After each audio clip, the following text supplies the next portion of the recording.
Otep à tous, bienvenue sur la chaîne des panafricanistes, par essence, par conviction et par excellence. Celle des citoyens qui imitent par nécessité et obligation de combat. Nous sommes une chaîne qui n'est guidée que par nos ancêtres et rien que par les ancêtres qui appartiennent à l'égrégore du monde noir. Par conséquent, nous ne croyons en aucun Dieu venu de l'étranger. Toutefois, cette vidéo n'est aucunement destinée à inciter à la haine ou à la violence, car nous menons un combat qui est d'abord et avant tout spirituel, intellectuel et démocratique. Ensuite, il est politique, géopolitique et géostratégique, contre l'impérialisme, le colonialisme, le néocolonialisme et l'endocolona, qui sont tous qualifiés de crimes contre l'humanité.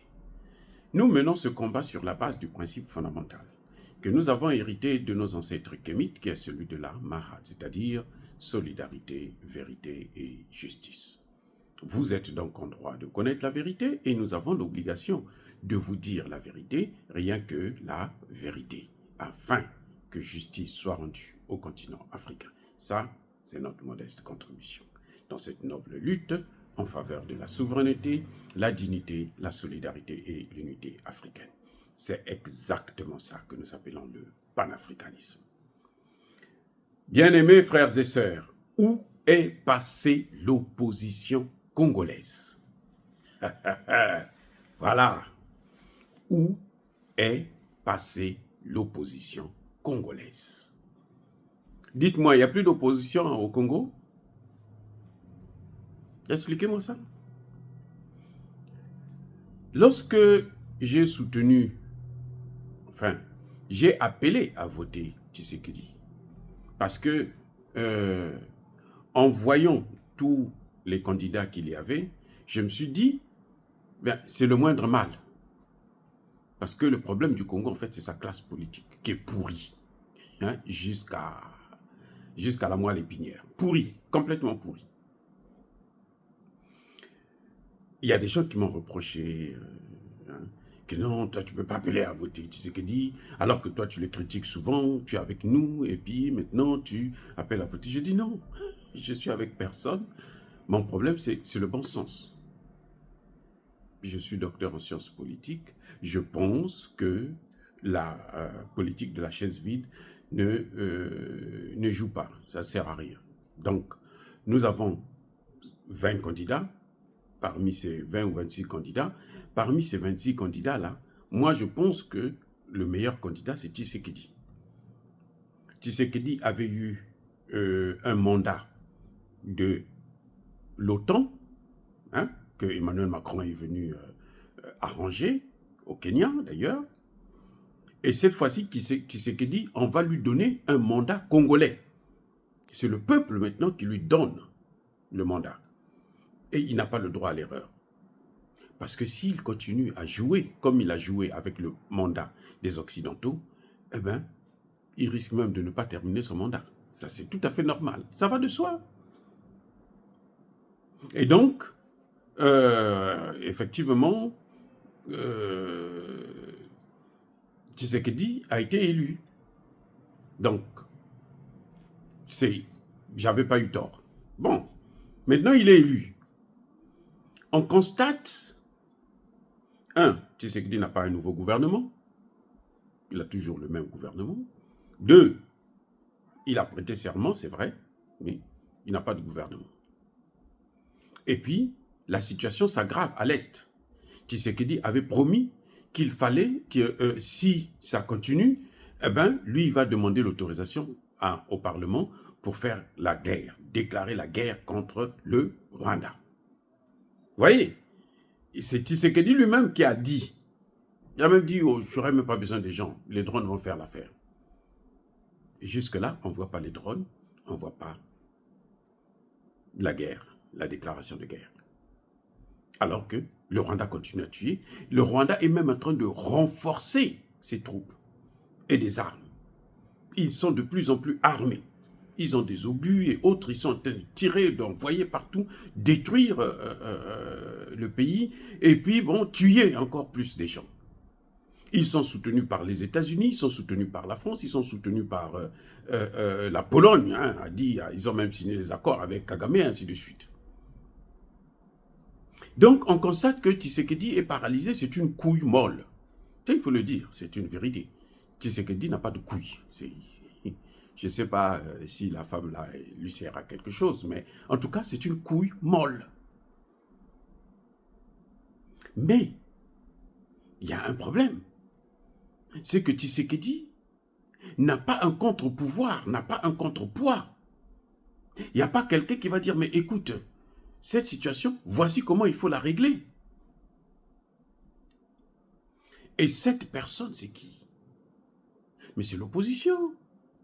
Le rôle de l'opposition, c'est pas seulement de prendre le pouvoir pour ne rien faire, c'est d'être une alternative. De dire que, bon, écoutez, on voit aujourd'hui la population en train de se mobiliser. La population est en train de monter en puissance. La population a marché, elle a fait un sitting devant l'ambassade des États-Unis pendant 2 jours pour demander aux États-Unis de quitter le pays. Aujourd'hui, ils sont en train de casser tout ce qui concerne Canal+. Où est l'opposition? Envoyez-moi les vidéos de l'opposition qui dit et puis les propositions qu'ils font. Nous avons fait des propositions. Nous avons fait des propositions. On a dit clairement à Tshisekedi, écoute, dans cette affaire, tu ne peux pas compter sur l'Occident, sur l'OTAN, sur les États-Unis, sur la France, sur l'Allemagne, sur l'Angleterre, sur la Pologne et qui que ce soit, parce que ce sont eux qui sont de l'autre côté, qui arment Kagame. Et oui, il n'y a pas longtemps où le patron de services de renseignement américains était à Kigali. Et on voit les résultats. C'est que Kigali augmente en puissance et puis est en train de frapper. Il n'y a pas d'opposition. Ce serait à l'opposition de venir dire, bon, nous allons organiser des marches avec la population, mobiliser la population pour qu'on puisse faire pression sur Tshisekedi, pour que Tshisekedi puisse aller signer des accords maintenant avec Poutine, parce qu'il faut qu'il change de partenaire. Tant que Tshisekedi va rester comme ça, à attendre des partenaires venant, l'Afrique du Sud et les autres là, l'Afrique du Sud, tout ça, c'est la pacotille. C'est la pacotille, l'Afrique du Sud. Ramaphosa est fort quand il s'agit de la Palestine, mais quand il s'agit du Congo, Ramaphosa, c'est aussi une couille molle. Il est corrompu jusqu'à la moelle épinière. Donc, Tshisekedi est seul face à cette communauté internationale, dite internationale, autoproclamée internationale. L'ambassadeur de Russie est allé jusqu'à Goma et il a parlé avec le gouverneur de la province du Kivu. Et il a précisé, comme par hasard, c'est un général. Il lui a bien dit, nous, la Russie, nous sommes prêts à vous aider pour régler cette affaire. Tshisekedi a peur de finaliser des accords, d'aller voir Poutine pour régler cette affaire. C'est ce que la population demande. C'est ce que nous, en tant qu'experts, nous demandons. Mais on n'a pas le soutien de l'opposition congolaise. L'opposition congolaise, ils sifflaient là, eux, ils se battaient pour... Non, mais on a triché, il faut annuler les élections, il faut ceci, exactement ce que disent les Occidentaux, ce que disent les Occidentaux. C'est ce que dit l'Occident. Hein. L'Église catholique, oh, c'est même pas la peine. L'Église catholique aussi dit, il a triché, il va annuler les élections. L'Église catholique n'a jamais dénoncé la guerre dans le Kivu, n'a jamais dénoncé le Rwanda.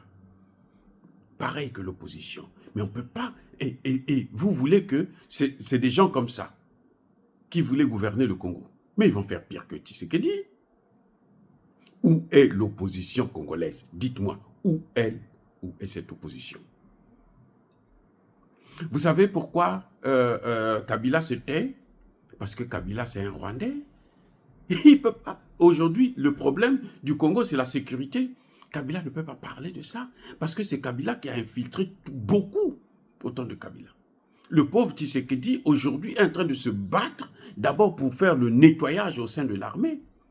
On apprend aujourd'hui que son ministre de la Défense est allé encore à Goma pour aller voir sur place qu'est-ce qui se passe. Pourquoi il y a ces failles-là?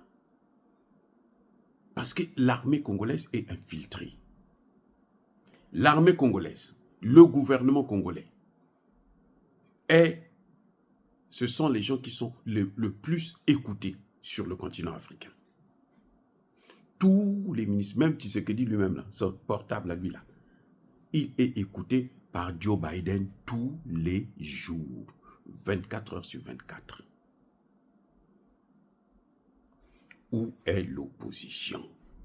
Un peuple qui se bat seul. Un président qui est une poule mouillée. L'opposition n'est pas capable d'assumer, faire des propositions pour dire que bon, on va encadrer cette population pour que la volonté de ce peuple-là puisse arriver auprès du chef de l'État, pour faire pression. C'est ça l'opposition, faire pression au chef de l'État. Écoute, le peuple est en train de demander que tu ailles chez Poutine. Alors, vas-y, nous on te soutient. Mais vous allez les voir dans 5 ans, les mêmes que vous avez vus là, les mêmes voyous, des vauriens, des nullards comme tout. Je préfère de loin avoir affaire à Tshisekedi. Je préfère de loin. Eh oui, si ce n'est que ces opposants-là, j'espère qu'il y aura d'autres gens qui vont, des gens plus sérieux. Mais c'est maintenant qu'on doit les voir agir, pour que demain on puisse se dire, oh non mais, on se souvient de lui. Eh oui. Sinon, vous allez voir. Ce sera celui que Tshisekedi va choisir, c'est lui qui va gouverner après Tshisekedi. Eh oui. Parce que l'opposition n'est pas là. L'opposition n'assume pas son rôle. L'opposition veut le pouvoir. C'est tout. Comme Tshisekedi, son premier mandat, c'était seulement le pouvoir. Acheter les vestes, les chaussures, voyager. Il a fait le tour du monde. Quel est le pays que Tshisekedi n'a pas visité? Il a fait le tour du monde. Maintenant, il se retrouve face à la réalité.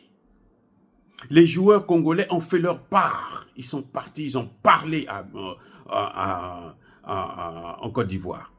Les joueurs congolais ont fait malheur. Ils ont frappé fort. Aujourd'hui, ils ont réveillé toute la population. Où est l'opposition? Je pense que l'opposition n'a même pas assisté au match du Congo. Hein. Ils n'ont pas assisté parce que pour eux, c'est le pouvoir qui compte. Si vous n'avez pas le pouvoir, vous ne devez pas soutenir même l'équipe congolaise. On n'a pas entendu l'opposition parler. Même les simples joueurs ont agi. Je parle, au passage, je salue la bravoure, la compétence, le talent de ces joueurs.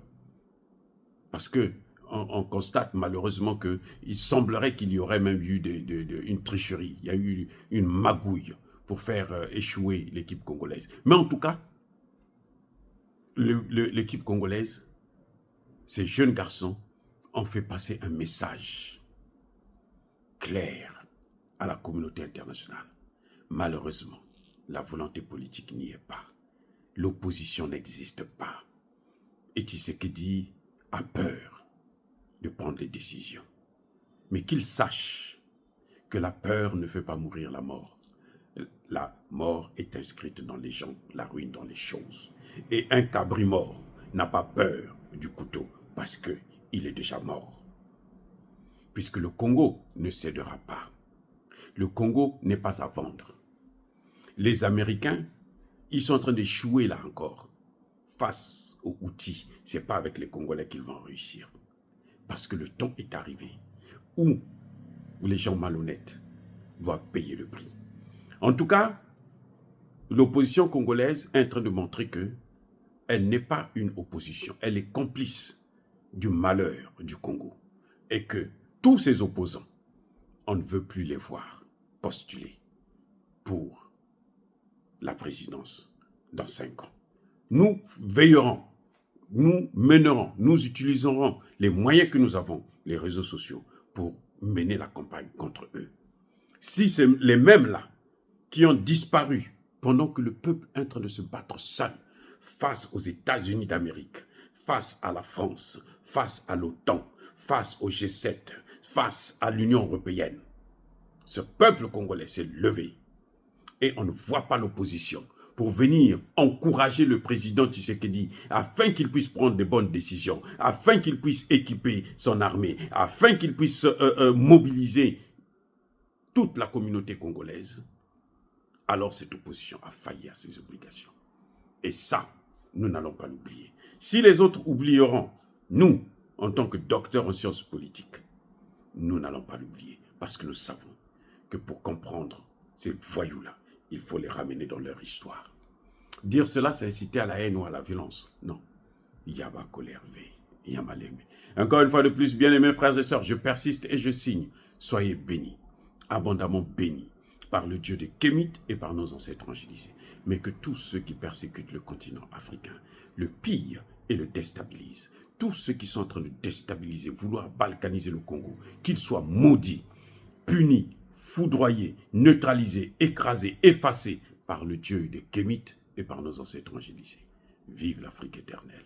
J'ai dit et j'assume.